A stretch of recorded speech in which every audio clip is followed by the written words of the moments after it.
Malgrat es digui el contrari, un dels punts més forts de l'Akira Toriyama a l'hora d'escriure Bola de Drac era la seva coherència a l'hora de desenvolupar els combats.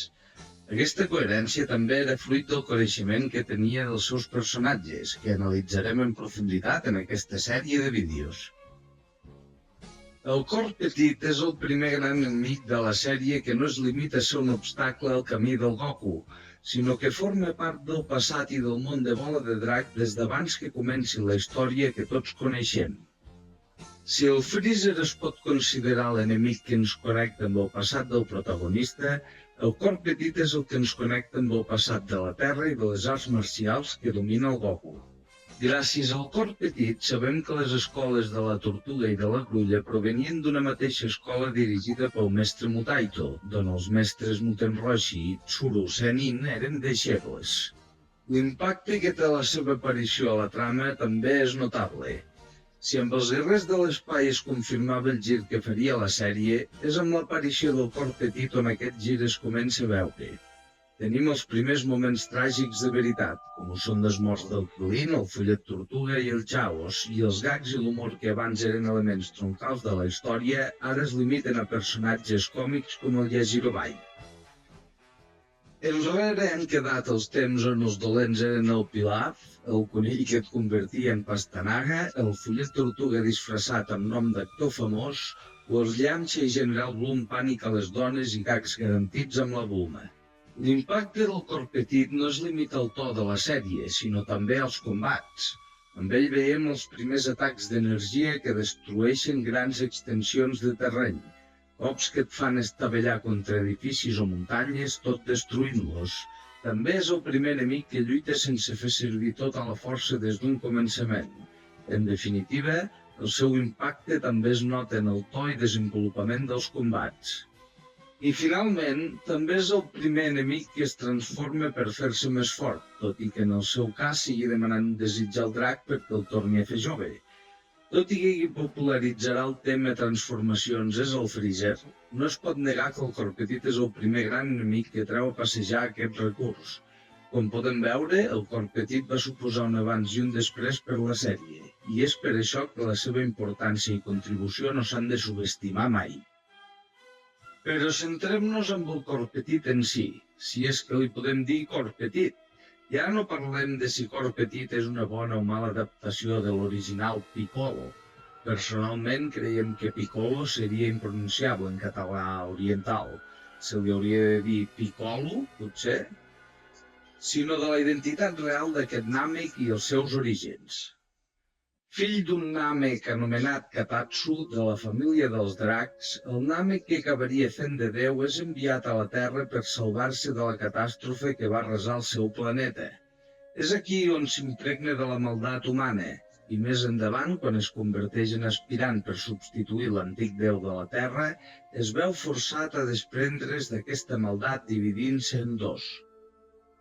I és fruit d'aquesta divisió que neix l'ésser malvat que pren el nom de cor petit i que acabarà donant nom al personatge, però el nom del Namek original d'abans de la divisió no el sabrem mai. Suposem que seria la identitat del Namek que feia de Déu de la Terra, però sempre es refereixen a ell pel seu títol, i si n'especifiquen el nom en cap guia oficial, digueu-nos-el a la caixa de comentaris perquè nosaltres no el sabem. Per tant, podríem dir que el primer cor petit és originalment la part malvada d'un Namek que aspira a ser Déu de la Terra i, com a tal, no tenia cap capacitat de redempció i només existia per a fer el mal. La història de la meitat malvada, el cor petit, la sabem del còmic. Domina la Terra per la via del terror fins que el mestre Mutaito, el mestre del Follet Tortuga, l'aconsegueix tancar dins d'un recipient amb una tècnica que li costa la vida. Després, el Pilaf l'allibera, torna a intentar conquerir el món, i de fet ho aconsegueix, però el Goku el guanya definitivament. Abans de morir, però, el cor petit pon un últim ou d'on sortirà una mena de reencarnació seva amb el seu mateix nom. No ens oblidem que el cor petit conserva els records de son pare, per tant no es limita a ser un simple fill seu. El cor petit fill, que en realitat no deixa de ser ell mateix reencarnat, ja no és només una meitat malvada, Segueix amb les facultats dividides, però ja no és un ésser completament malvat i impossible de reformar, cosa que el Goku capta de seguida. Però no serà el Goku qui farà de catalitzador pel seu arc de personatge. D'això se n'encarregaran els Raditz i el Son Gohan. El primer actua de catalitzador a curt termini. Com que és una força tan superior i que per postres no vol dominar el planeta com pretén fer el cor petit, cosa que, de ser el cas, podria justificar una aliança a curt termini contra el Goku amb perspectives d'una traïció posterior, sinó que vol exterminar el planeta i vendre'l al millor postor, això fa que al cor petit no li quedi més remei que aliar-se temporalment amb el seu enemic jurat fins llavors, el Son Goku. Després, en assabentar-se per boca del Raditz que existeixen dos guerrers encara més forts que venen cap a la Terra amb el mateix objectiu, no li queda més remei que seguir aplaçant els plans per conquerir el planeta. Per la via forçada, s'estava convertint en un heroi de la Terra. S'havia fixat amb el gran potencial que tenia el Son Gohan, i com que el Goku era mort, decideix segrestar-lo per preparar-lo per la lluita contra els guerrers, confiant que podrà ser un as a la màniga com ja ho havia sigut contra els Raditz.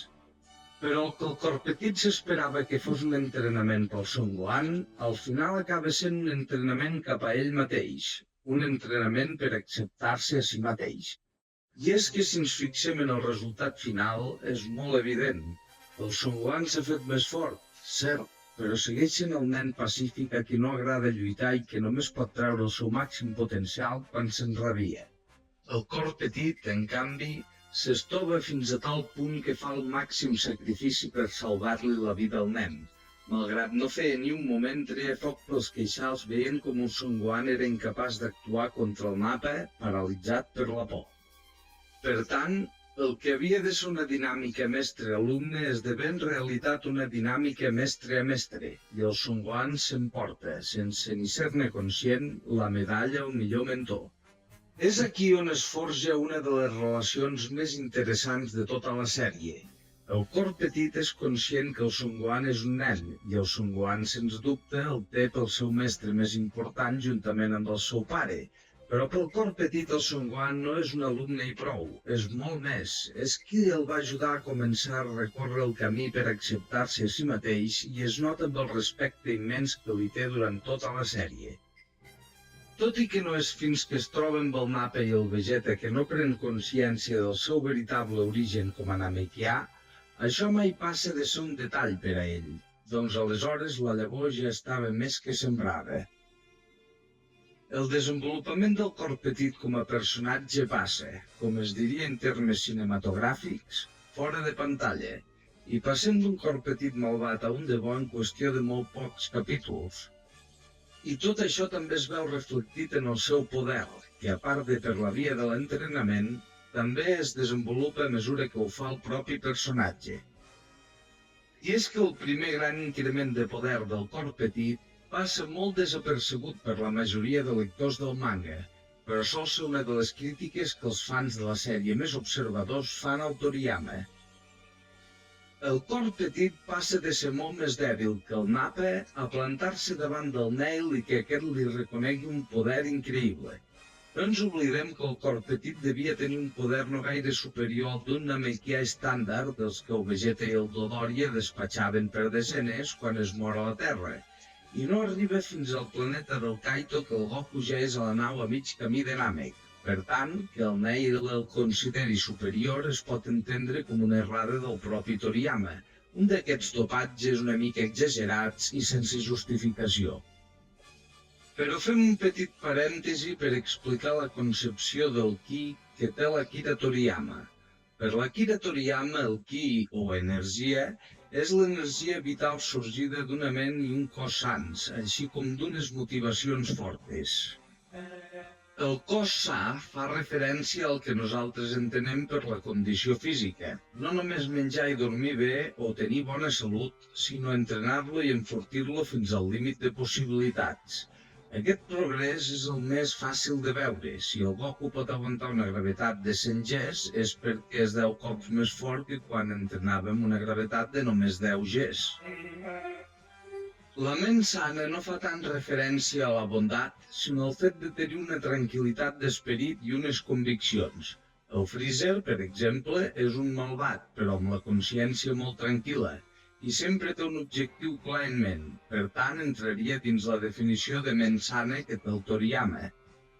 Aquest factor el podem veure clarament en acció amb el Nappa o els superguerrers que no neixen sent-ho. Pel que fa al Nappa, aquest es deixa endur per l'eufòria de voler lluitar després de tant de temps tancat a la càpsula i després per la impotència de veure superat per un guerrer inferior com ho era el Kakarot a ulls seus, i fins que no es calma a instàncies del Vegeta no pot treure el seu autèntic potencial de combat.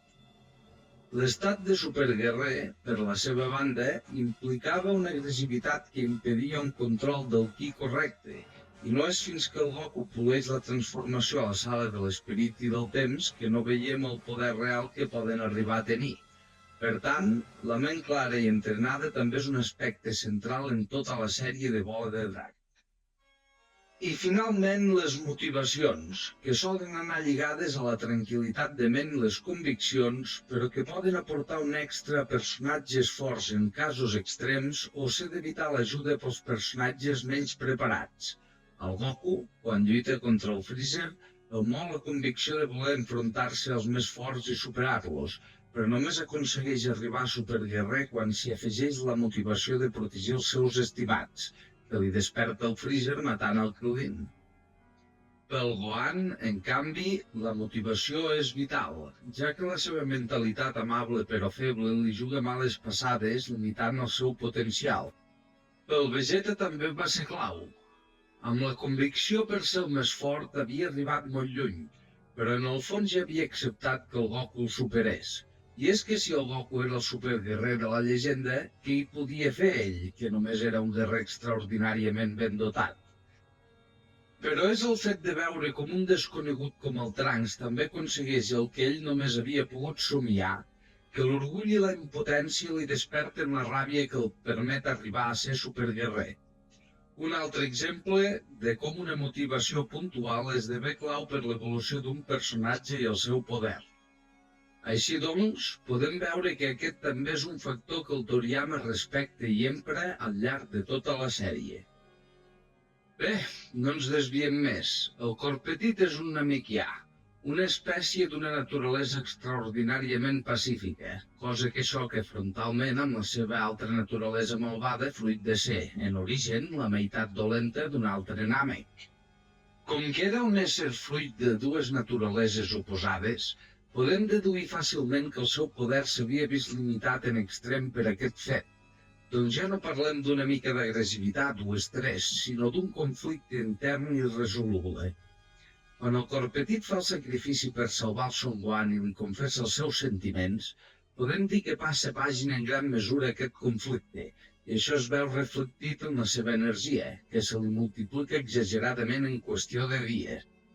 Com que l'única referència que tenim d'aquest increment de poder és aquest diàleg amb el Nail, i just després s'hi fusiona completant-se a nivell físic i multiplicant encara més el seu poder, és natural que aquest detall passi desapercebut, però de ser-hi hi és. Aquest xoc entre la seva manera de ser i la seva naturalesa també ens explica per què canvia tan fàcilment, i és que en realitat no canvia, senzillament rep l'amor i el respecte que no havia tingut mai, i això el fa revertir el que no hauria hagut de deixar de ser. Mentre que el Vegeta necessita motivacions constants per anar pel bon camí, al Corpetit el que li feia falta, en realitat, era algú que li ensenyés a ser ell mateix, i per això quan a la saga Androides recorda tothom que no ha renunciat a l'objectiu de dominar la Terra, el Krillin, que el coneix bé, entén que en realitat allò no era sinó una última rebequeria fruit de la decisió que ja havia pres, la d'acabar el seu camí d'autoacceptació i tornar a ser un amb Déu. Però no és el final el que importa de debò, sinó el camí.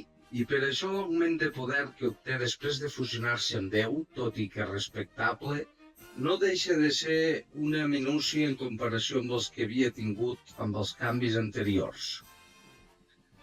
El camí del Corpetit cap a l'autoacceptació comença quan el fill del seu enemic jurat li ensenya el significat de ser un Namek i acaba quan torna a Déu per tornar a ser un, però no el Namek que havia estat originalment, sinó un nou Namek forjat a la Terra com a guerrer.